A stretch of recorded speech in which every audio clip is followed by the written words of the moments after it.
what a joy to be here with you.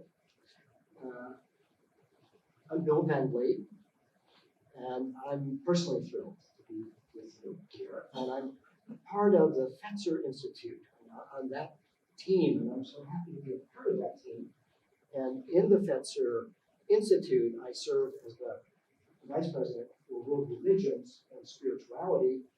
But for those of us with those experiences of that era, we know that really opens out to all of who we hold in our hearts. Yeah. So I'd like to just observe. Each one of us, no exceptions, walked through that door into this room in the middle of our personal story. Can't get out of it. We're always in it, and it's always in a certain way unfolding, and yet we're always in the middle of it. I'm using the word middle for that luminous eye that is not an object, but is a subject, and is always relational. And it's always telling a story, our story, the most intimate expression of who we are. So intimate that when we avoid ourselves, we're frightened of ourselves, we're alienated from ourselves. Well, that's part of the story. It just can't be stamped out. Or when we come back to ourselves, that's a shift in our story.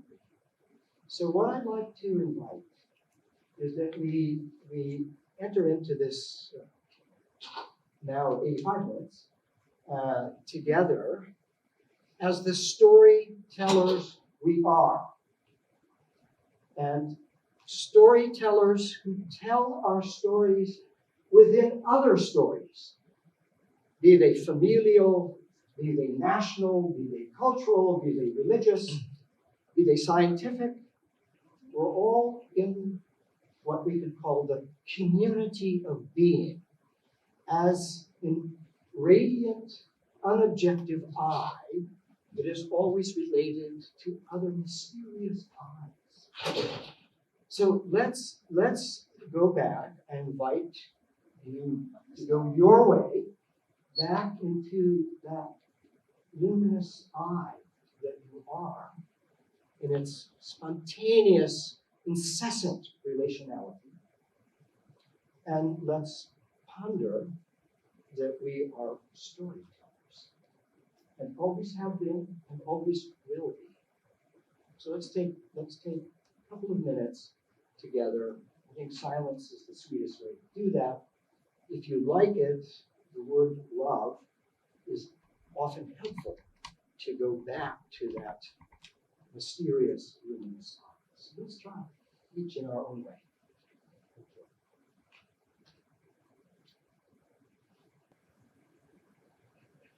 If you like, think about the origin of your story. The origin that has an address, and the more mysterious version. And how we're always wondering about that origin.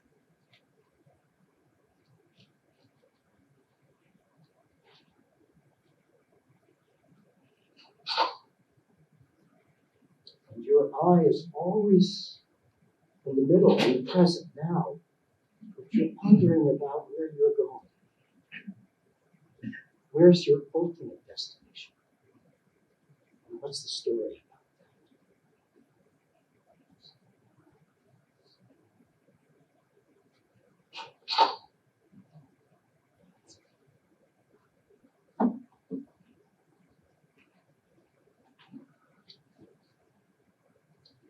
You can recall when we get off the path.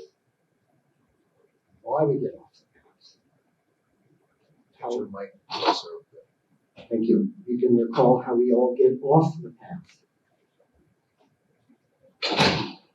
And how alienating that is. How we separate from the truest experiences of being an I. And how we get back on the path.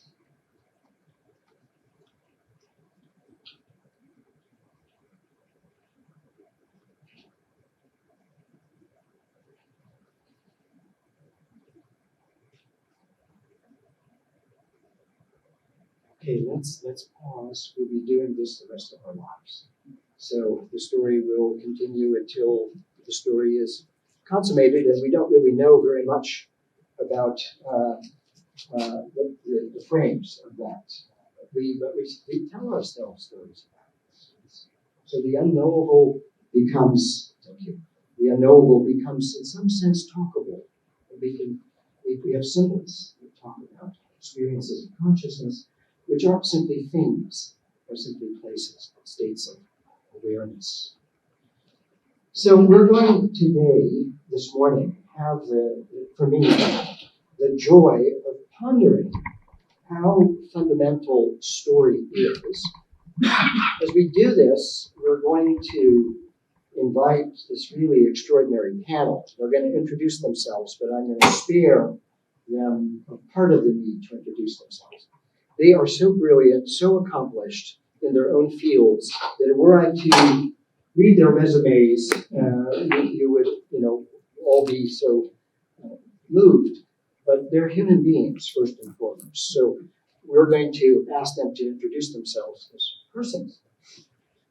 And they're going to help us to think about how creatively all of us and all of our communities can engage in rehearing our stories so that we might re-say them in ways that are absolutely relevant to where we are, personally and as communities at this point in time.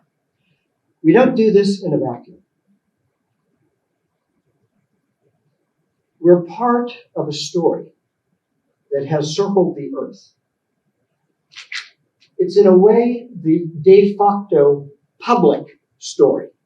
It's a story that I hear in the UN, in our governmental agencies, in our public institutions, on our public media. And we have to, each one of us, bring it up to our awareness and bring it up to our experience of a personal story.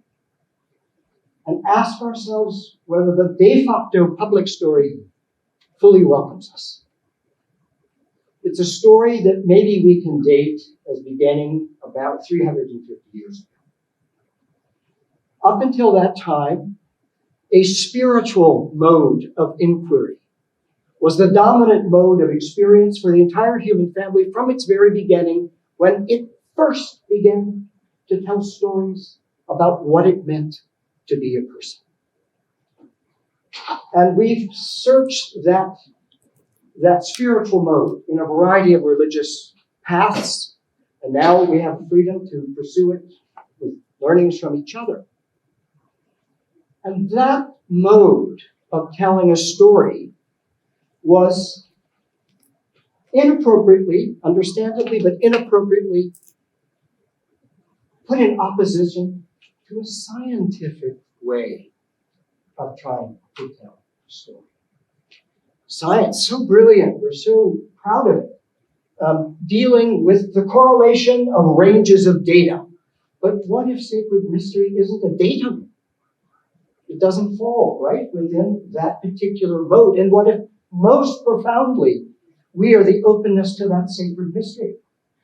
Then perhaps, in all of its glory, the scientific method as it's currently being prosecuted really isn't quite able to it can overlap with, but it's not synonymous with, the spiritual mode of inquiry into mystery. Now, the last thing that Fetzer is interested in doing is opposing these two modes. Each has its glory, each has its own remit, so to speak. But the divorce is hell. It's hurting us. It's making us think that nature is a machine, that she can be exploited, that her center isn't sacred, gorgeous, living, self-assembling, and that we too are not machines. We're mysterious. We can't understand ourselves. We just open ourselves to how deep the gift is. And we try to then probe in it, and that's what we've done in the spiritual mode. So we are entering this experience this morning, in which there's going to be some retelling, rehearing and retelling. Because I think we're all confronted personally and now collectively, about trying to bring forth an honest story that is personal and perhaps increasingly collective, that can certainly honor science, but will not be pushed out of a kind of harmony with science that is essential for our full flourishing as people. So that's where we're ultimately feeling that we're positioned as people. This is an unavoidable challenge that we all have. We're absolutely in it together. Each one of us is an agent. And so let the dance begin. So let's enjoy this morning. So I'm going to come back around because I do that over there. Thank you for your attention, just to get started. So this morning, we are going to proceed in a conversation. And our entire goal is to share this conversation. And I'm going to start by inviting each of our panelists, who are also profoundly spiritual friends and colleagues, to reflect on a question. And I'm going to give them about 5 minutes to do that. And then I'm going to ask a series of follow-on questions, but I'm going to take the liberty to gently interrupt the person I asked the question to invite a comment or reflection or question from their colleagues. But they don't, I'll bring them back to where our speaker was trying to go. So we'll try to make this as conversational. Give us a chance to get a little momentum going. And then Megan, who is a colleague in this wonderful work that we're doing at Fetzer, has passed out little cards. And we invite you just to reflect on any questions. There's no mics central, so we decided that cards might be the nicer way. So just know, Megan, can you stand up? So there she is. So Megan will be periodically passing out more cards and periodically collecting cards. And then we'll try to take those questions and weave them into our conversation. Right? Okay, so what I would like to do is I would like to ask you, Anna-san, first of all, to introduce yourself in the way you would like to from your heart in this morning. And then to invite you to reflect on a story within your faith tradition that you find personally meaningful, and how that might relate to our wider human family. And then I'll be moving down with the panelists. Thank you so much. Can you hear me in the back? Yes. Thank you so much. Just maybe a little bit. So my name is Anna San. The Chinese pronunciation is it out? Yes, that's no closer. So the Chinese pronunciation of my name is Sun. I answer to both. I was born and raised in Beijing, China. And I have lived in this country since I was 19, so I have as much Chinese as I am American. And I am a professor of religious studies at Duke University. I'm trained as a sociologist of religion. I received my PhD from Princeton in sociology, and I have been studying Confucianism for 20 years. Thank you so much. Is this better? Yes. Oh, thank you so much. I was a little worried about the sound blowing too hard. Thank you. Thank you. So I'm a scholar of Confucianism and Chinese religions in general. But here I'm meeting you not as a professor of religious studies. I'm meeting you as myself, someone who's deeply rooted in the Confucian tradition. You ask me, what are the Confucians? And how many Confucians are there in the world? So if you look at the history of the World Parliament of Religions in 1893, there was a Confucian representative from China.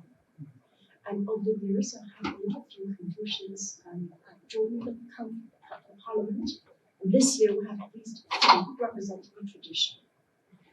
I am what I call a scholar practitioner.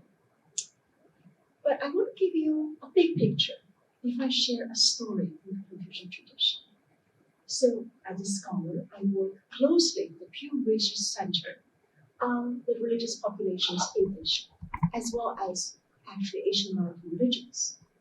So, if you look at general survey data, the Chinese are mostly not religious, at least the surveys tell us.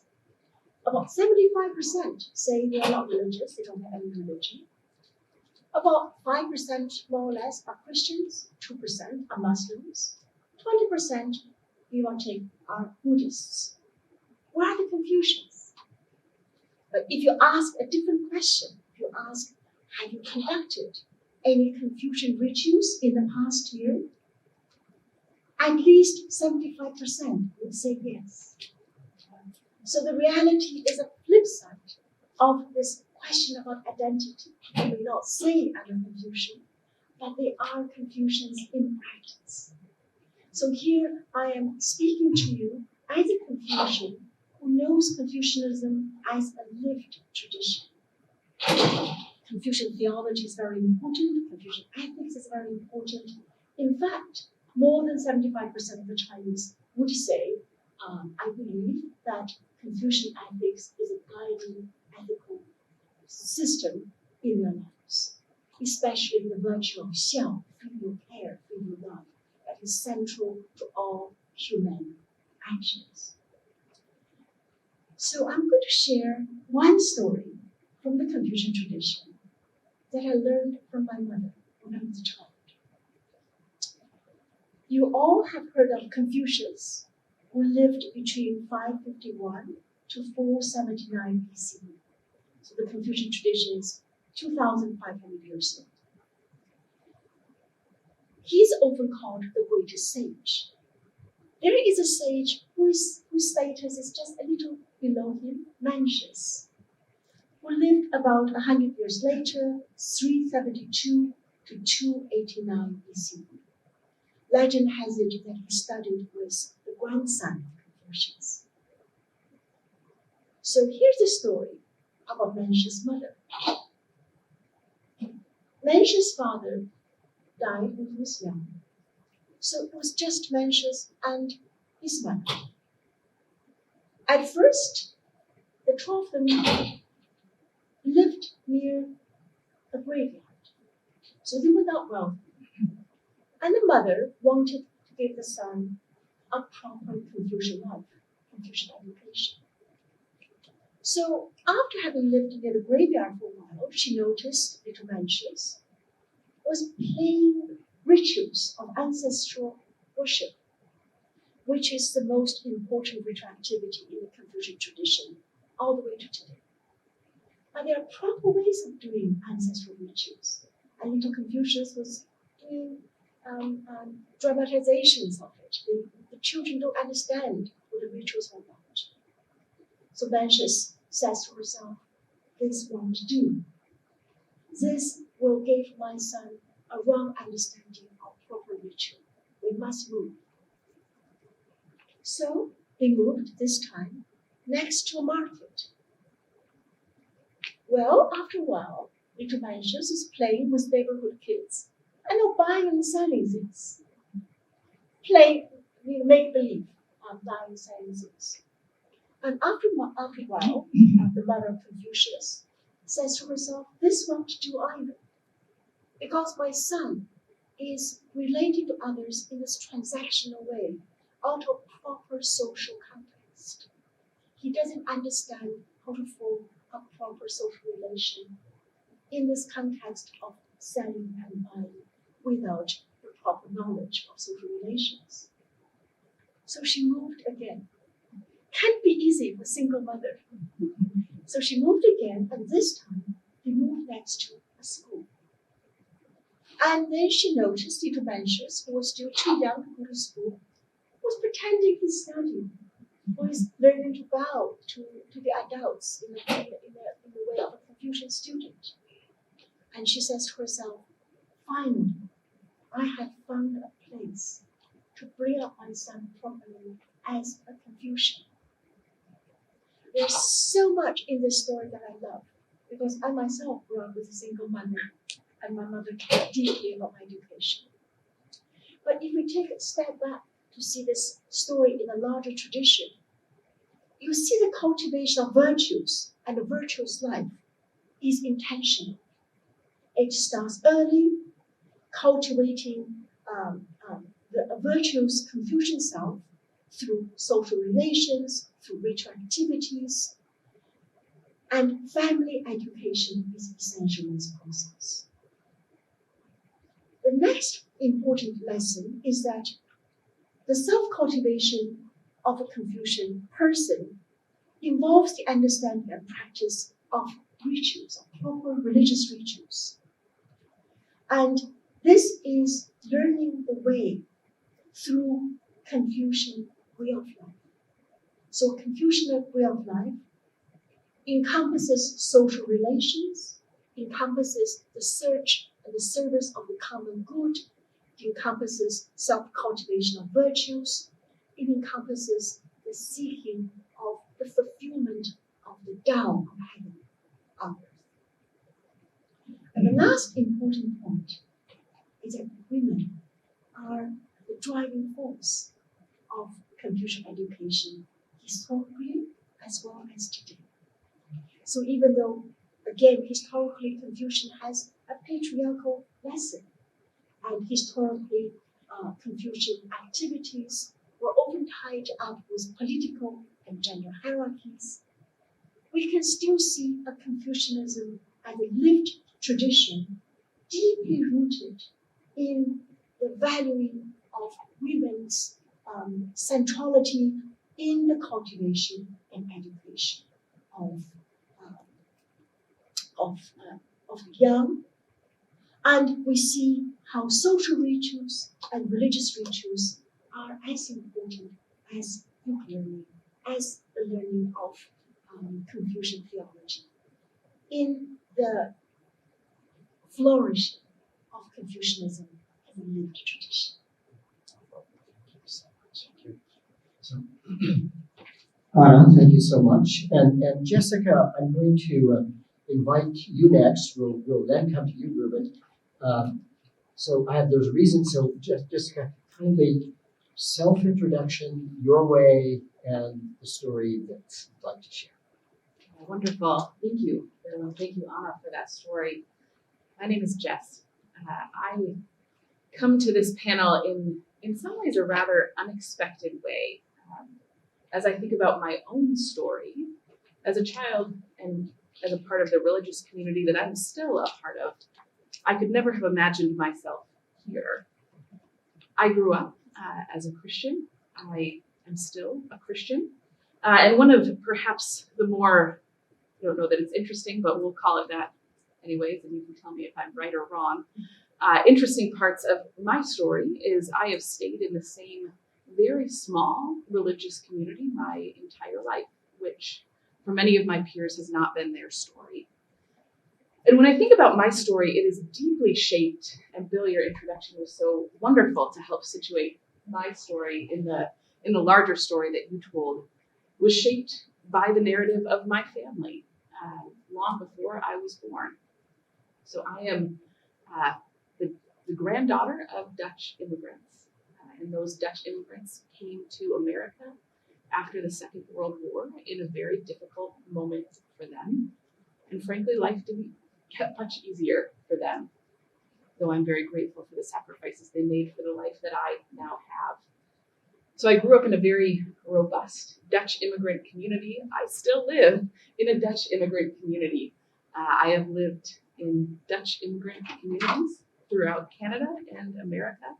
I grew up in America and have since moved to Canada, where I now live with my husband, who is here.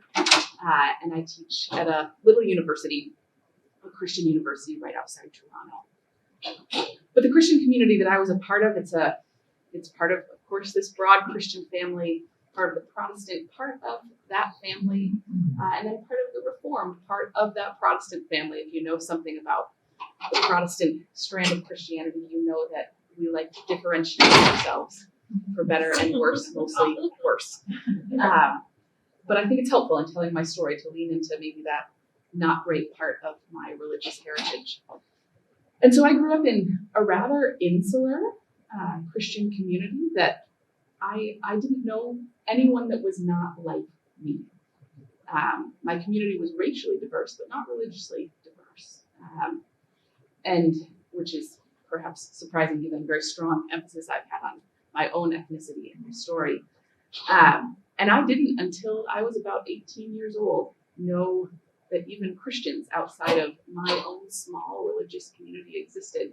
So I could not have imagined myself on a panel with brothers and sisters who are far beyond the world that I knew. But I think one of the things that I am so grateful for is it is some of the unearthed treasures of my own Christian theological heritage that actually drove me right to this point. They didn't keep me in a story of these Christians who I love dearly and am grateful to fellowship with. They didn't keep me simply living with them. Through my own family, through wise theological mentors, through neighbors and friends, been able to discover the riches of the human family by digging deep into the theological riches of my particular tradition. So I come to this panel in many ways in the same way that I came as a child, part of this small Christian tradition that has its roots in a kind of revival moment in the 19th century in the Netherlands that were asking those questions, Bill, that you asked. How do nature and the spiritual relate? Are scientific inquiries antithetical to the Christian tradition? And many around my theological heritage answered those questions in a kind of negative way, saying, yeah, to protect our religious identity, we can't engage those things. But part of my own particular religious tradition is people who said, wait, there might be another way. We might be able to still maintain a particular religious tradition, but learn and grow and enhance our understanding of each other, of God, of the world around us, by saying these two things ought not be divorced. These two things are not antithetical. So that's how I come to this as a Christian that has tried to lean into my theological heritage, but doing so in a way that hopefully sends me out to learn more from those who are unlike me in some ways and deeply like me in many, many important ways. So with that, I want to tell just a small story from the Christian scriptures. And in some ways, Bill and I were talking about this at dinner last night. In some ways, this story is so meaningful because I had to retell it and I had to rehear it. Because this is a story I heard as a child. And I hear it in a different way now, though it's the same story. And it's the story of how the world began. And of course, many religious traditions tell this story in many ways. But I'm going to, for this story, go back to the first book of the Christian scriptures, the book of Genesis. And in that book, we get a very short description of the world. It is only a couple pages long, and we place a whole lot of weight on it in the Christian family. And the story tells a lot of things, but I want to focus today on a simple tree. In my childhood, though, we focused on a different tree. There are two trees in this narrative. One is called the tree of the knowledge of good and evil, and one is called the tree of life. I heard a lot about the tree of the knowledge of good and evil. Important tree, helps to explain some things because the world is not as it should be. But I didn't hear a lot about the tree of life. And so the story goes that God created our first parents, Adam and Eve, put them in this garden and gave them everything that they could eat, want, see, imagine, except for one thing, that tree of the knowledge of good and evil. I heard a lot about that one thing that you should not touch. But I didn't hear a lot about the rest of the garden. And that was to my detriment, because that garden creates this wonderful picture of what it is to be human, to be delighted in by the divine, to be given this world of abundance where everything is for the picking except this one thing. But that tells me, to my mind, something about both our finitude and the unbounded generosity of the divine who created us. So the story keeps going, and of course the story goes, maybe you know it, that those people focused on the tree that I also focused on as a child, that tree of the knowledge of good and evil. They ate the fruit they shouldn't have eaten, and the world changed, right? It tells that story that many religious traditions, all religious traditions in some way account for why the world is the way it shouldn't be. And in that part of the story, death looms large. I heard a lot about how death loomed large. Things weren't the way they were supposed to be. And you can maybe, if you remember part of my other story, hear part of a post-war trauma of my family, of my religious community, where death did loom large, where they lost all that they had, where life did not seem very abundant. But what I love about this story is that that tree, not the knowledge of good and evil tree, which is very prominent, but that tree of life, of abundance, of generosity, of things that needn't be there but are, simply for our delight and enjoyment and our creative use, that tree doesn't go away, even though the story may seem like it should. In a world where death now looms large, we still get glimpses of that tree of life. And the story continues. It goes all the way to the end of the Christian story in Revelation, where we get this prophetic vision of what will be. And again, Bill, you set my story up so nicely to say we don't know much about that story, but in the Christian narrative, the tree of life is still there. But it's easy to skip from the beginning to the end, because both of those have this tree of life and it's central. But the rest of the Christian narrative, if you read closely, you still see this literal tree of life pop up time and time again. And you still see these good, abundant, generous gifts pop up. They didn't go away. And to my mind, that helps me start to answer the question of how do we get past the seeming divorce of nature and spirituality? Because the beginning of the Christian story is not a world of one thing that we do over here and a spiritual thing that we do over there. It's a world where all of those things are holistically connected, as they ought to be. But then you look after things change in the world, and it might seem like even that, those good gifts of being able to make something with the world, do something with the world, take what's in the garden, turn it into a city, cultivate, create, are gone. But a few paragraphs later, there are these two people, Tubal Cain and a guy whose name I forget because we rarely talk about him, and Jubal. So Tubal Cain and Jubal pop up right after these paragraphs of the world changing and the tree of life fading into the background. And Jubal was a musician. Scripture says that he was the one who invented the harp and the flute. In a world where death seemed to loom, there were still these good gifts of abundance, of things we didn't need but can deeply enjoy. A harp and a flute. Don't need those for survival, but wow, do they add flavor and beauty to our life. And then Tubal Cain, who made instruments, not the ones you need to slaughter animals and get food, but delightful instruments of bronze and iron that, again, humans didn't need, but got to enjoy. And to me, those little glimpses of abundance, of cultivation, and you could go on in the Christian story to see this tree of life literally talked about, and the abundance that the tree of life represents talked about all over the place.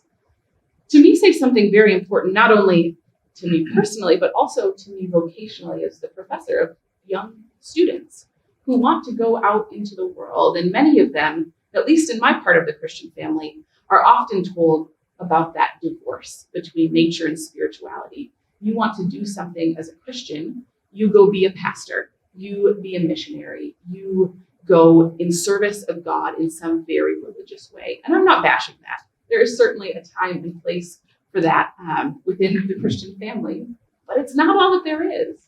Many of my students want to go out and be lawyers. They want to be homemakers. They want to be farmers. They want to garden. They want to play basketball. They want to do all of these things in a world, some of which is necessary, some of which seems joyfully abundant. And they don't want to do it with simply people that share their story. They want to do it with people that share that earth. And I didn't have resources for that as a child because my story focused on the other tree where things went wrong. And the story that I think about today is that tree of life, of abundance, of good gifts that are ever flowing, of people like Jubal who still make things out of abundance. And of course, in the Christian story, those are glimpses that anticipate what God will do in the end.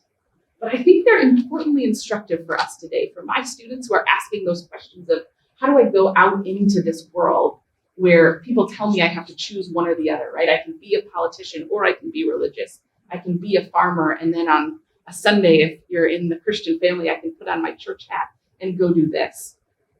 And a different view, a retelling of that story to see not one tree, but two, for me changes my perspective immensely. Because all of a sudden, the world, even when death looms large, is full of these good gifts that we are still given to go and do something with. Thank you. Thank you so much, Jessica, for sharing yourself and your story. The story is so, Ruben, let's follow with an introduction of the mystery that we call Ruben, and then on with a story that you'd like to share. Thank you. First, I'd like to thank Bill for giving us the introduction that each of us is a story still being crafted as we go through this life. And as we meet in forums like this or on the corridors, just chatting with one another, our stories intersect and we enrich one another by that kind of interaction. And I'm so pleased and grateful that I'm here to be able to receive the wealth that each of you brings. So my name is Ruben Habito. I was born in the Philippines, and in my late teens, when I was in my first year in university, intending to go for a degree in physics, with a full scholarship to go even further to graduate school so I could help in the scientific development of my country, I began to ask big questions like, what's the point of all of this? And if I must someday die, how can I really live to the full so that when that moment of death comes, I will be able to say, it's been a good ride, I'm grateful. So rather than doing my math homework and my physics homework, which tried to resolve the questions of how, the question of why was looming large in me, so I began to turn to books on philosophy and religion. So after a while I felt, rather than physics, why don't I go to philosophy and then religion? And with that interest, somehow that drew me to ask to be accepted into the Jesuits, to the Society of Jesus. And they did, for good or for ill. And so at that point, I trained in the novitiate in the Philippines. And again, to make a long story short, after about 5 years of studying spiritual formation and then studying philosophy, preparing for my theology studies, which will lead to ordination as a priest, I felt a sense of calling again to be sent to Japan. So I sent a letter to Rome asking, could you please, since I heard that Japan was now a very economically advanced country, but it was losing its spiritual heritage, and we need people who would witness to the Christian gospel in that country. So I volunteered, and they sent me to Japan in my early 20s. And there, when I was studying Japanese, it was in a place called Kamakura, an ancient city next to Kyoto, one of the more beautiful cities in Japan. So if you go there, don't miss Kamakura either, with many temples and so on. The language school where I was learning Japanese and culture was located, and near it was a Zen hall that was guided by a Zen master whose name is Yamada Ko Roshi.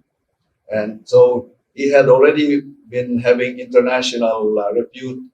Many people were coming in from Europe, from other countries of Asia to receive his guidance, to join the Buddhists who were sitting in his zendo. And my spiritual director at the language school, Father Thomas Han, whom I owe a lifetime of gratitude, invited me to join him to sit in meditation to be guided by the master. So I did. I followed dutifully because I was told to learn about Japanese culture, it's best to really learn about their spiritual practices. And Zen is a very direct way. I read books of D.T. Suzuki and so on. So I did. And so my first encounter with the master was a very memorable one because he listened to me, a brief story of why I came. And then he told me, sit still, find a posture conducive to stillness, breathe with awareness, and just allow your mind to come home to the here and now. And when you breathe in with the fullness of the universe. And when you breathe out, accompany that out breath with move. Just that. It has no meaning, it has no conceptual content. It's just follow that sound and allow yourself to really dissolve into that. So I dutifully did that, and for some backwind or other, it was only 3 or 4 weeks when I was practicing. And then after my sitting with Mu, I was sitting in the language school, my little room in my little chair, and all of a sudden something hit me. I knew what Mu was all about. It gave me such joy and such exhilaration that I ran upstairs and knocked on the door of my spiritual father, Father Hand, and said, I got it. So, well, I advise you to go to the master and have yourself checked. And sure enough, I did. And he said, this is what we call a Zen Kensho experience. Kensho means to see your own nature. And so from then on, he said, your practice of Zen will be to really sit with that which you have discovered. And now we will try to now clean away the concepts through this work called koan. So that really was my encounter with the Buddhist tradition. And so as I went deeper and deeper into this practice, I wanted to learn more and more about the Buddhist tradition. So I asked my superiors to allow me to go to graduate school to study Buddhism, and they did. So I learned all the conceptual framework and so on. But still, it was grounded in this experiential base of just sitting in stillness, breathing in and breathing out, and beholding the world from that standpoint of stillness. And then I began to ask myself, well, here I am. While in graduate school in Buddhism, I was also studying my theological courses so that I could prepare to be ordained as a Catholic priest in the Jesuit order. And I did that dutifully also. But then I was asking, why have all of these complicated doctrines and concepts that I have to juggle and not just take the simplicity of Zen by just allowing myself to be truly aware every moment and just invite people to be the same, because it's very simple. There's no preconceived requirement that you have to have. All you need to be is one who can breathe. And so I felt the simplicity of Zen, but then I felt, no, I came here, I'm a Filipino, and I was sent by the Jesuits here. So I must also be faithful to that. And in the Christian tradition, there are also many things that I find so attractive, and I stand by that. I still continue to practice as a Catholic Christian now, but my Zen practice gave me an inroad into Buddhism that somehow enriches my life. So when I am asked, are you Christian? I am striving to live as one. They ask me, are you a Buddhist?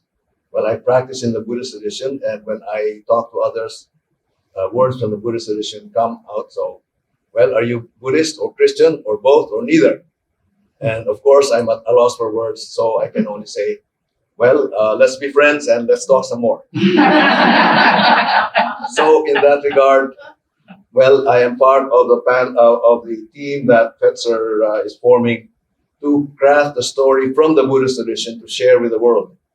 And somehow the story that our team, there are 5 of us, have chosen is at the heart of the Buddhist scriptures, the story of Kisa Gotami, a young mother who was born of a low-caste family, and because she was so attractive, she was seen by a rich young man who wanted her to become his wife. And so she did, and her family was overjoyed. Now our daughter is going to be entering into a rich family and so on. And yet she knew that all of her relatives, her mother-in-law and everyone else looked at her from that eye that, oh, she's from a low caste and so on. But what they wanted of her was to bear a son so that she could have, so that they could have a successor to the young man, the father. And so that's what mothers in India are somehow, in many ways, looked upon, to be a bearer of a son who will carry on the tradition of the family.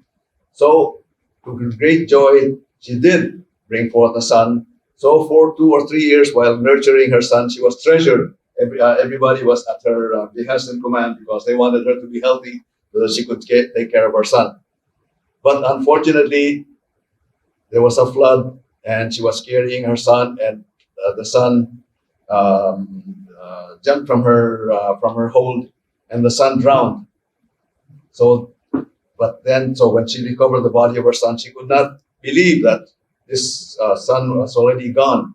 So she tried to keep reviving him and was desperate.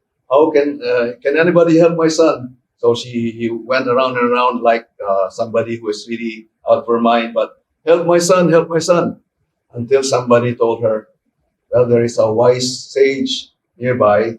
Why don't you go to him and see what he might be able to tell you? He's also known to be a healer. So she went to the person at that time who was known as the awakened one. That was the Buddha. So she went to the awakened one, and the Buddha told her, if you can go to a household in the village and get a mustard seed from a house in which no one has died, then come back and I will heal your son. So she did, going from house to house. Yes, may I have a mustard seed, please? Oh, sure, here, have 5 or have more, have a handful. I have to ask though, has anybody died in his family? Oh yes, unfortunately, our grandfather died just a few months ago, and we're still mourning his passing. Oh, then I cannot accept your mustard seed. Thank you. So she went on and on and on until she realized there was no one in the whole village who could say, no one has died in our family. So initially disappointed, she came back with the lifeless body of her son. And as she was going back, the Buddha told her, now you have seen that death is a reality. Sit with that and see what you learn. And so she did. Same instructions from what I hear of sitting, breathing in and breathing out in stillness, and just seeing the world in that stillness, from that point of view, that stillness. So she realized and finally began to let go. She then took the steps to bury her son, and then became a follower of the Buddha. And then this became her practice for hours and hours a day for some time, until she also arrived at a place of inner peace. And from that place of inner peace, she learned some more until she herself became someone who could help others in arriving at that peace in their lives.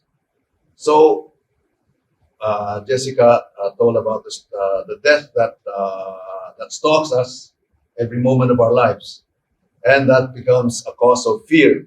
And for this person, for this young woman, Kisa Gotami, death was something that she wanted out of her life. And when it hit her son, her most beloved, the one that would lift her up out of her poverty to become someone who would be respected because she would be the mother of a son, was lost to her. And in that panic, she did not know what to do. But when she heard, be seated, take a deep breath, and listen in that stillness. Somehow in that stillness, she found that treasure that her heart was seeking, that treasure that gave her peace and that gave her a sense of connectedness with everyone else who is also facing that fact of death, and yet with a certain, with a sure acceptance of that peace led to a sense of compassion, a compassion that embraced everyone around her. And so she was revered as a teacher when she became an older woman. So there's more that I could say, but for me, as a Christian, that theme of death is also a central one. But in the Christian tradition, it's dying in a way that we find the newness of life. dying in order to let go of our attachment to anything that is less than that infinite reality that in the Christian tradition is called the triune mystery of God. And in dying to ourselves, we arise to a new dimension of life. So the Christian tradition has a lot of theological, conceptual frameworks to point that out. And so many of us who are in this profession of theology get lost in the verbiage, unfortunately. But the point is to really keep coming back to that source where we are in touch with that place where we can receive the gifts of infinite life by dying to our little selves. So the death then becomes not something to be feared, but something to be accepted. And in dying, we find something that is beyond death. And I found that both in my Christian tradition and in my Buddhist tradition. So with that, I am enriched by these two traditions. And one of my friends told me, who has a similar experience of being Buddhist, being Christian while also practicing the Buddhist tradition, said, it's like receiving two IVs. And I'm given life by these two IVs, the Christian IV and the Buddhist IV, and I'm continuing to be grateful to both as I continue in my life, sharing what the earth, what this world gives to us, and with that sense that we are all coming from the same place and we are called to love one another and make this earth a more livable place for all of us. Thank you.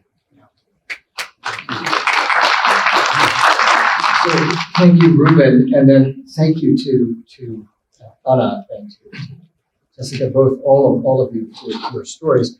Just quickly, I want to share that you heard Ruben mention his language studies in Kamakura, the city of Kamakura. Well, I met Ruben for the very first time in that language school in Kamakura. We're almost the same age. This was in the mid-'70s. And although I had lived in Japan in a different city for a couple of years, I was a working student. I wasn't a Jesuit, so I didn't qualify for anybody paying my language studies. So now I'd finally arrived to the point that I could go to language school. And who was my teacher? Ruben. And then when I went to the Zendo that Yamada Roshi conducted, of course, who would be there? Ruben. So we go back a little bit of a distance. Just Half a century. Yes, half a century. When you say it that way. Okay, so now what we're going to do is try to build on these stories. And the critical thing is that everybody is hearing these stories and these reflections well situated in their own, and as they are able to echo across our respective stories. So, Jess, I'm going to come back to you, and I'm going to come back to the story that you shared. And in a way, in your reflection, you already began to answer or reflect on what the question is. But so I just invite you to receive the question in any way that is organically useful. But you brought forward the tree of life, and you reflected on it in terms of your hearing about it or not. So I think the question is, how is that story, or how could that story function even more robustly in your tradition? And if you would then follow that, imagining your own reflection on how the story you told could function within your community and its heritage, what difference would that make for all of us? For your community's solidarity with all of us. So over to you. Yeah, wonderful. Thank you.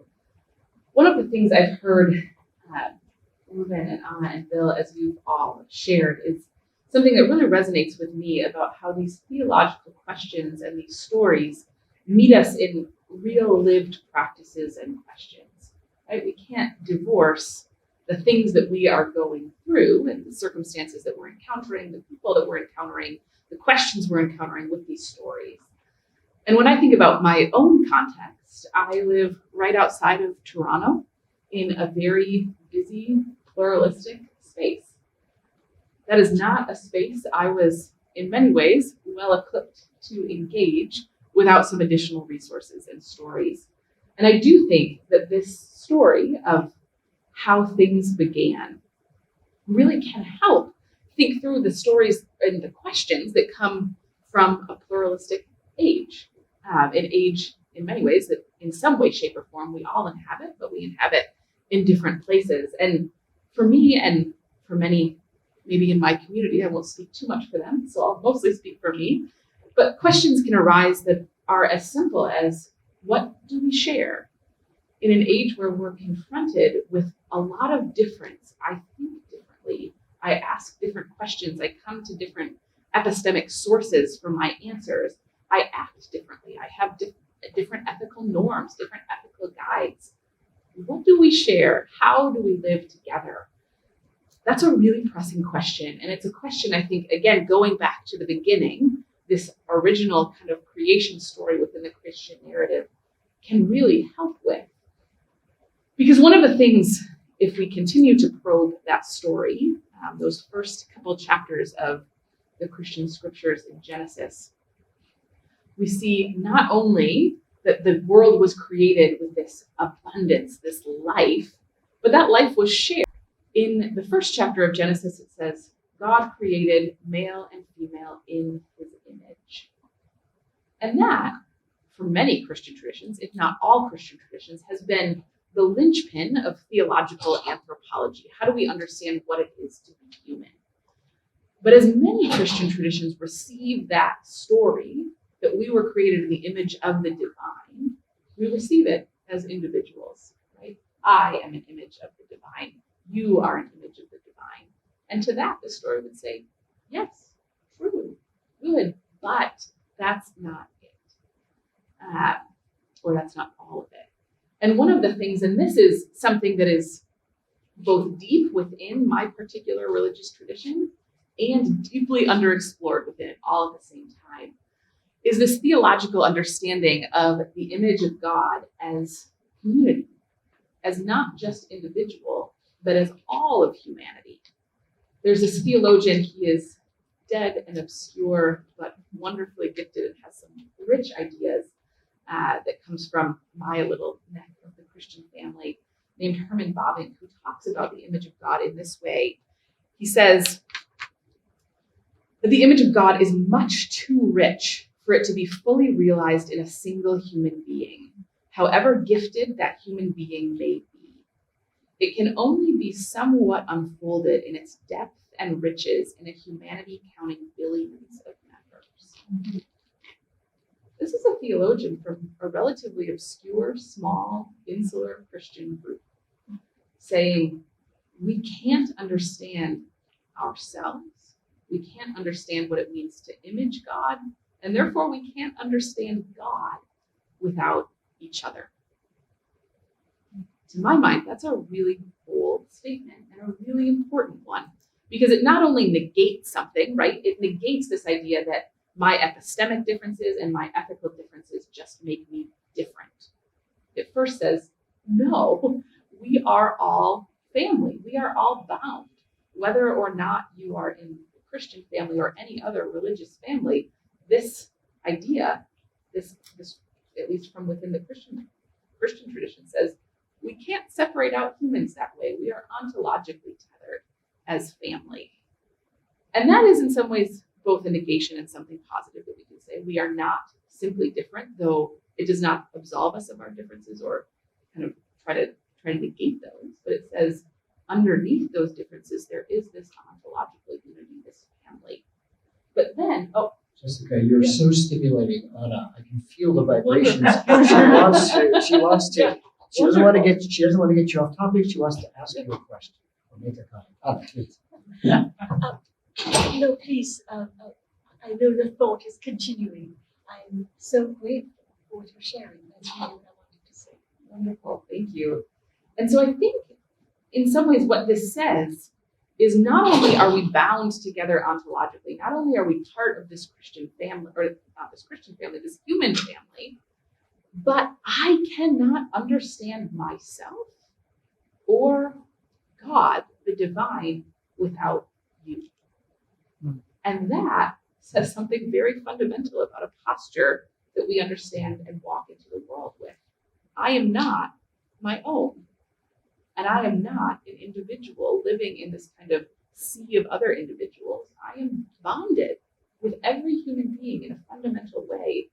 And I can necessarily learn something, even if they don't share my epistemic convictions. And in fact, I can be sure they don't, because no one thinks exactly like me or you.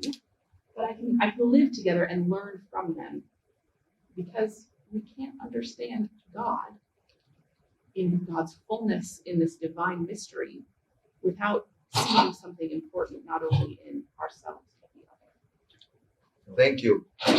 Listening to Jess inspired me to share what I learned and was moved by at a panel 2 days ago on Ubuntu. I am because we are. It's a gift from Africa, and many countries in Africa have this spirit in them. And in that film that was shown, I wonder if anyone was there at that session on Ubuntu.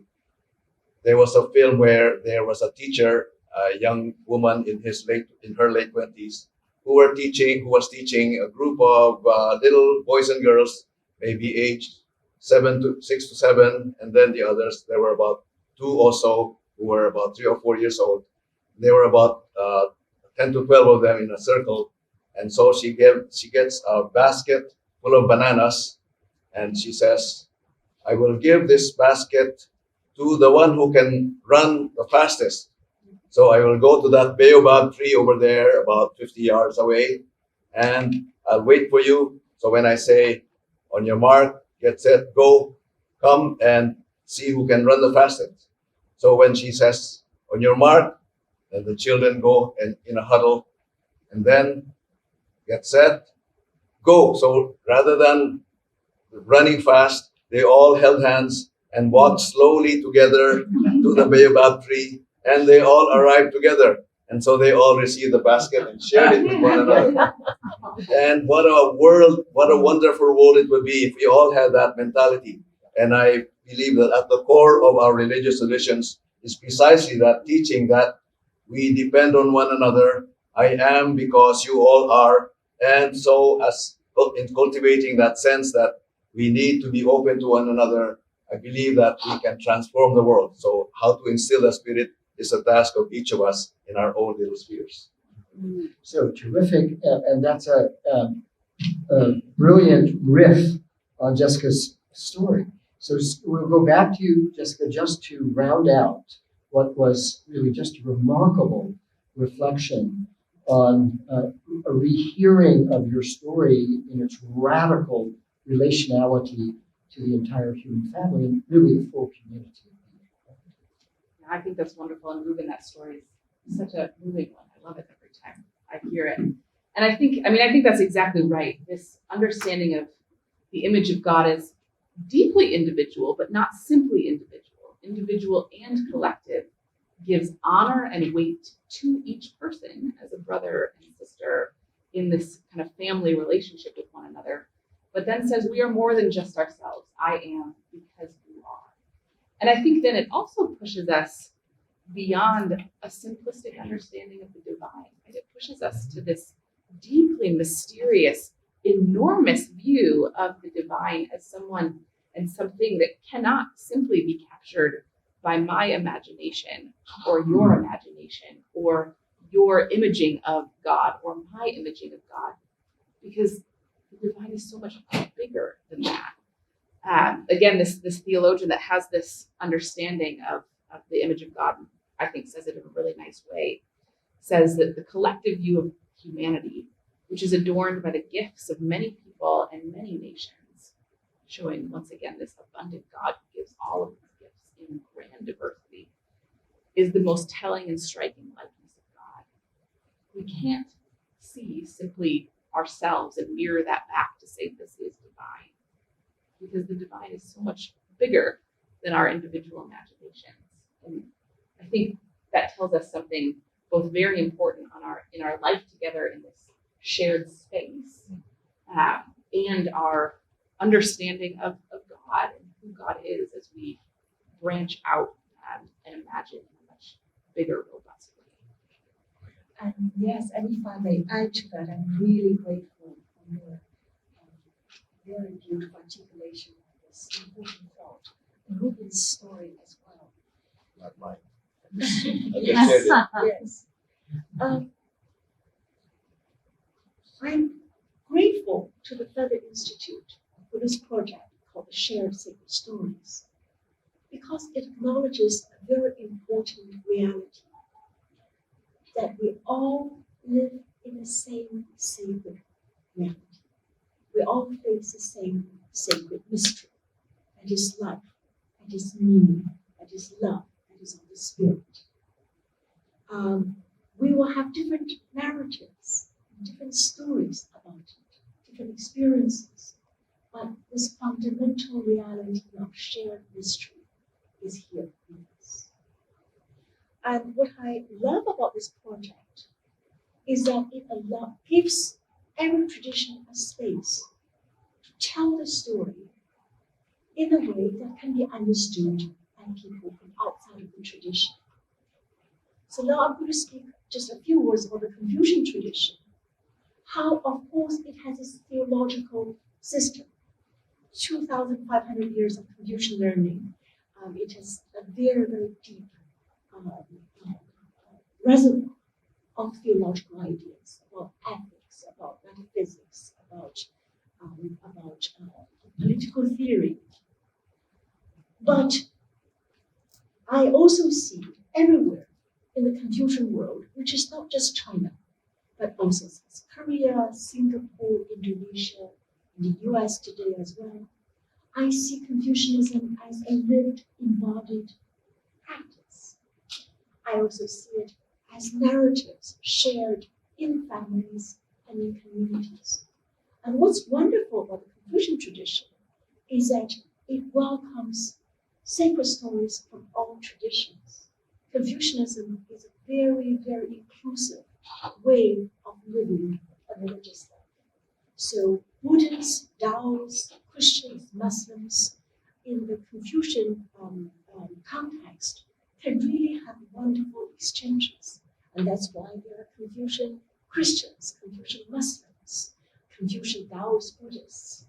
And I think this opens to different forms of experiences of the sacred is something that Confucianism can offer to the world in our global 21st century. We're living together and telling one another sacred stories across the same table. So many people I know have the kind of experience Ruben has, living in a Christian and a Buddhist reality, or a Hindu and Christian reality, or an Orthodox Christian and Jewish reality. So this kind of cross-tradition discussion is a norm and will become even more so as 21st century. Maybe there are some questions or. Ruben, I'll tell you, there's 20 minutes, so I have that in mind. And I want to call on you in the same way we called upon Jessica, but kind of continue the question. But allow me to kind of give you a signal at about 4.5 minutes to stop, in about 5 minutes. And I want to give Anna the same opportunity, and that'll still open some space for discussion and bringing in unclosable conversation into some temporary flows. So allow me just to make sure that I can sort of give you 5 minutes right now. And the mandate is to build on what you've already been sharing, very specifically. The relevance of sharing sacred story across traditions. And what's the relevance of that? Is that a fecund experience to offer? And kindly allow me to come back to you and sort of put a little pause on that. We'll turn to Anna, and then we're going to open quickly carry forward. So Ruben, please. Thank you. I can offer something less than 5 minutes. I would like to first mainly offer my appreciation for this project of FETSA, that it is about shared sacred stories, and there are 9 religious traditions represented in our project. So we're not talking about doctrines, we're not talking about beliefs or rituals, but the stories that come from each tradition. And as I also have been participating in this parliament as a listener, there were some that were about concepts and ideas, but the ones that really moved me were those that touch the heart. And it is our stories that can touch our hearts beyond whatever concept or race or culture that we may have in our background. And so in that regard, when we do share our own story, we realize that as sacred. So we see the sacredness in one another. And so that is where Jessica's theological suggestion that we need one another can really be fulfilled. In Paul's letters, there is this hope that when the day is ripe, may God be all in all. And that's the only way that can be fulfilled.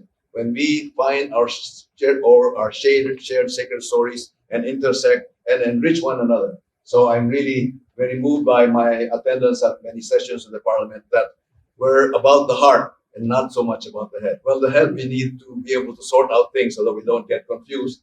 But at least it's the heart that that gives us that sense of being at home with one another. Thank you. Thank you. Thank you very much, Ruben. We'll be back into the conversation. Anna, let me ask you, you are not confined within any box I can imagine, but you're an academic. You participated all over the world. We participated together in the Pontifical Academy of Sciences over a 3-year project. Professor was a sponsor of, and so forth. But what about the more general sharing of sacred stories? Why isn't this something, or how can this be something that is, in a certain way, given license? And is this a way for us normally to meet? I mean, if we're on a long bus ride and we're with somebody we didn't know, if it goes well as the miles tick by, we start talking about issues and tell our stories, right? So how are we going to do this as a society is, I think, one way to help us. I love that question, and I'm so grateful for all the conversations we've had, both about ideas and about stories. And I'm so grateful for the way you frame our discussion today. So thank you. Very often, knowledge about other religions are academic. You can find thousands of volumes on the different sacred stories, sacred traditions we'll be talking about in any library. But we don't hear enough about it in our households, at dinner table with friends who come from different traditions. We're afraid to offend. We're afraid to say the wrong thing. We're afraid to show ignorance. And where I grew up in Beijing, it's a exciting atmosphere because people really are deeply rooted in all the religious traditions coming from classical China. The Taoist tradition is part of the common dialogue. The Confucian tradition is part of the common dialogue. The Buddhist tradition is a very deep part of everyday life for the Confucians as well as for others. So this sense that we all live together and we must have these conversations about our shared sacred mystery is something I think I grew up with. I'm very grateful for that. Today the world is global. One of my dearest friends who lives in California is an Anglican from Canada, and his wife is Jewish, so they attend her synagogue together, and they're both practicing Buddhists, and they do retreats, very serious retreats in Thailand. So this is the reality of our shared sacred spiritual life? How do we make sense of it? And I think the best way to start is not through theology, because theology often emphasizes differences, how my tradition is different from yours, but through telling stories that we actually share within our own families. And the more stories you hear, the more you will see affinities with one another. I have been so grateful to have this chance to learn the sacred stories from the different teams in this project. And I'd love to hear actually what Jessica and Ruben has to say about this subject.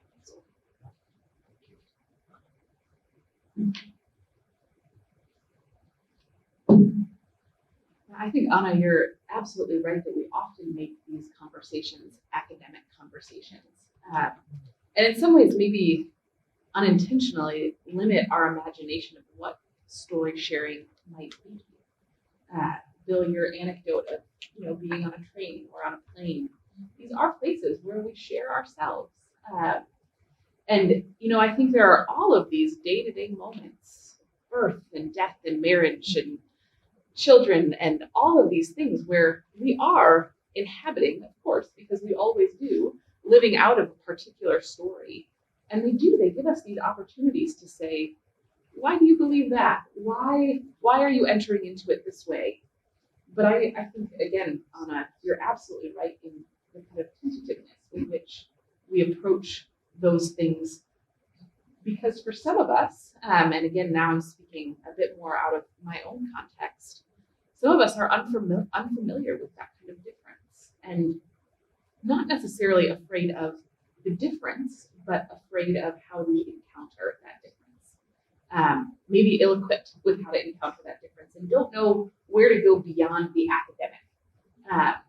You say, how do I love my neighbor well? How do I be alongside my neighbor well? Most people aren't going to go to a book for that. Even I, an academic, am probably not going to want to go to a book for that. So this idea, in some ways, doing something just like this, embodying what it looks like to share stories, is a really good way. But I also think there are ways of embodying this in a kind of pluralistic society in robust ways that give us examples of how to do that. I think of one thing, and then I'll let Ruben go. One small example that I think of is this little organization in Canada called the Christian Farmers Federation. And it's this group of people that have come together and said, we are bound by this shared story, and we want to live that out loud. So instead of saying, I can bracket off my spiritual and religious commitments when I go to the farm and tend my chickens, these folks are saying, no, actually being a Christian has everything to do with how I think a chicken chickens. And so they say, I want to live that out loud, and in some ways unapologetically, but also inviting to say, I want to ask questions as a Christian about how a chicken can best be a chicken.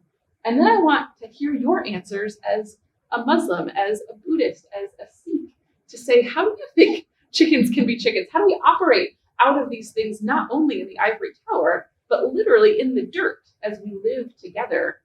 And in some ways, simply having the boldness to both say and invite others to do the same. This is my story. Here's how I live it. And then saying, I want to hear yours, not just in a book, but on the farm and anywhere else that story takes us. I say ditto. Okay, so let me say we have 3 questions, and there are 3 panelists. So I'm going to read all 3 questions, and then I'm going to invite our panelists to reflect, unfortunately, about 2 minutes in terms of a reflection. So this is not answering, this is just the continuing the reflection together. And then we'll take 2 minutes and I'll offer just a few remarks to share a little bit of what your Fetzer colleagues, where we're trying to go with this beautiful work that we're all in, whether we recognize it or not, we're all in it. So let me read these questions, and 2 of them are somewhat similar, but let me read the first one. given the interbeing or urbanity, I guess is a usual way to parse Ubuntu that you were referring to. Ubuntu, pardon me, thank you. So given those interbeing in Ubuntu regarding the self, should we still say, should we still say there are different religions at all? Aren't they all amalgams? So it's an honest question. It's on the table, and be thinking of it. And who would like to reflect on it? Secondly, a very, very penetrating, wonderful question here: can the shared sacred story? We haven't talked very much about it, but it's hinting all around the edges of our conversations. I'll make a few mentions of it as we conclude. Can the shared story provide unity among those who focus on atheism, science and cosmic creation story, agnosticism, plus indigenous spirituality, plus usual religious traditions? So notice it's a kettle full of a lot of different kinds of fish, and the question is about can we find a story that gives some space for all the fish to swim within it, say. And the third question is in some ways resonant with what I just read. How do you, or how do we, engage with an individual, a person, who does not subscribe to these ideas of the divine in the scope or tableau of the sacred stories, i.e. the atheist question comes up again. So three questions, two have a little similarity to each other. The first one, and all three of them actually are pointing in very fascinating ways. First, the question of our Ubuntu or interbeing and relational selves. Why do we or should we still say there are different religions at all? And Jess, would you mind if I invite you to reflect on that question? Glad to. Yeah, it's a good question, and I think a question that often comes up in spaces like this. And you know, from the religious communities that I come from, one of the answers that they would quickly draw on is religions can make competing claims that don't sync up well together. And you know, Bill, you started off this session saying the Shared Sacred Story project is a non-syncretistic project. It is exploring our diversity, exploring the different claims that we make. And I think there's something honoring about the interfaith project to say, I see those distinctives and I see them as importantly different. And I think there are some religious traditions where that played out more prominently and others where that is less prominent. But for some of those religious traditions where those distinctives and those perhaps even exclusive claims do live large, I think honoring those is really important. But then I think as someone that embodies space in one of those traditions that does focus more on distinctives and can make some exclusive claims, then the question is, how do I not only tolerate other traditions, but live together, mutually benefit each other, encourage one another, learn, and not just learn in a kind of bookish or scientific or natural way, but really say I can learn something about spiritual life, spiritual practice, an understanding of the world that is big and goes beyond what we can simply see. I think the onus then is on both sides to say there's truth telling in acknowledging some of those differences. And then there's also soul searching to be done in saying how, if especially I'm one of those who claim some of those differences, how do I really learn from you? Not simply tolerate you or live alongside you, but say I can learn something that hits me at the very core of who I am. And then on another side, because I only get 2 minutes and I'm sure I've already blown them, I think we also need to say, even as we make distinctive religious claims, if we do, we're also saying something that's shared, that there's something beyond what we see, that there's something beyond simply the kind of materialistic, reductionistic narrative, Bill, that you spoke so well about in the beginning. We are actually saying something similar there. And to acknowledge both where there are shared insights and where there are differing insights that we can learn from, both I think are important. So I would both say there is something deeply that we share, and some religions do make some exclusive claims that we want to honor. Thank you. Ruben, I'm going to come to you. I would like to, anyway. Can I, the Sure. time, just because of time, and I want to get each of these questions, can we turn to you, Ruben? And you maybe work in what you had in mind if it fits. And the question is the one about, can the shared story provide unity? And then it was the kettle of fish, right?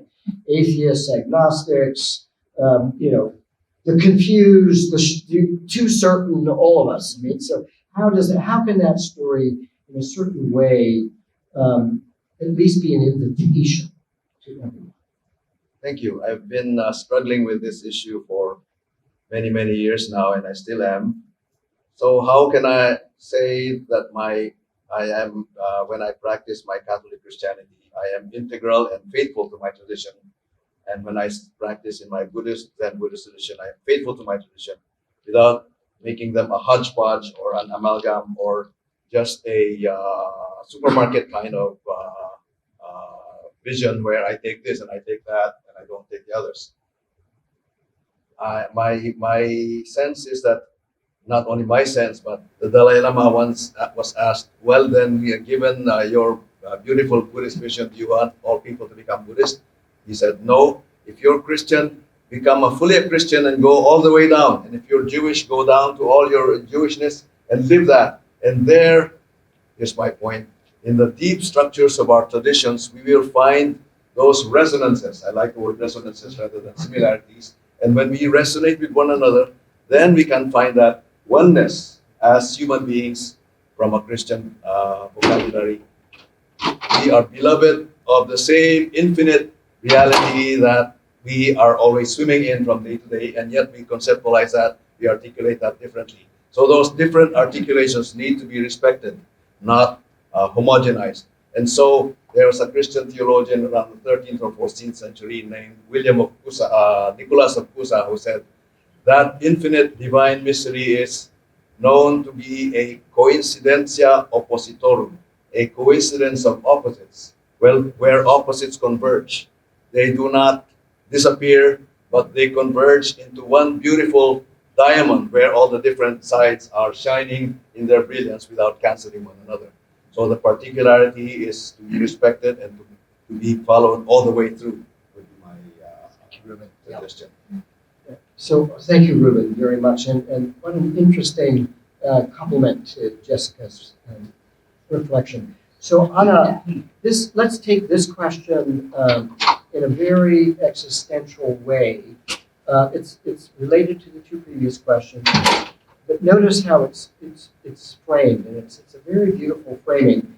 How do you engage with an individual, a person? Now you're dealing very concretely with another human being who does not subscribe to these stories, if you will, or has an alternative story that just doesn't fit. So comportment, mode of presence. Anna, how do you honor and at the same time bring yourself in presence with a person for whom that is not, to use Ruben's beautiful term, for whom that is not resonant, right? That is a beautiful question indeed. In my life as a scholar of religion, I visited hundreds of sacred sites. The sacred sites of different religious traditions are different because they all have histories. That's why we'll never have kind of a universal religion, like universal language, an idea people tried in the 19th century that didn't work. We're always going to have the diversity of beautiful languages from different societies, different religious traditions with their very unique histories. But when I think of the sacred space, I do think of them as only welcoming to people who belong to these traditions. I've been welcomed into many sacred spaces of traditions I know a little about, but I want to learn more about. This sense of sacred hospitality is what brings us together. One may simply be tired, disappointed, hurt, just goes into a sacred space, breathe, rest, taking the comfort that there's always a space where you can sit and be yourself. Thank you, Anna. So we're just about 3 minutes over, and if you can bear it, I'll try to sort of sum up in about 2 minutes, building on the contributions of our colleagues here. Ruben and others have hinted that not only is the Fetzer Institute profoundly interested in our human family's history, starting with our indigenous ancestors and their sacred stories. We begin to tell sacred story from the very moment they began to understand that they were open as creatures to mystery. So that's right at our very beginning as a human family.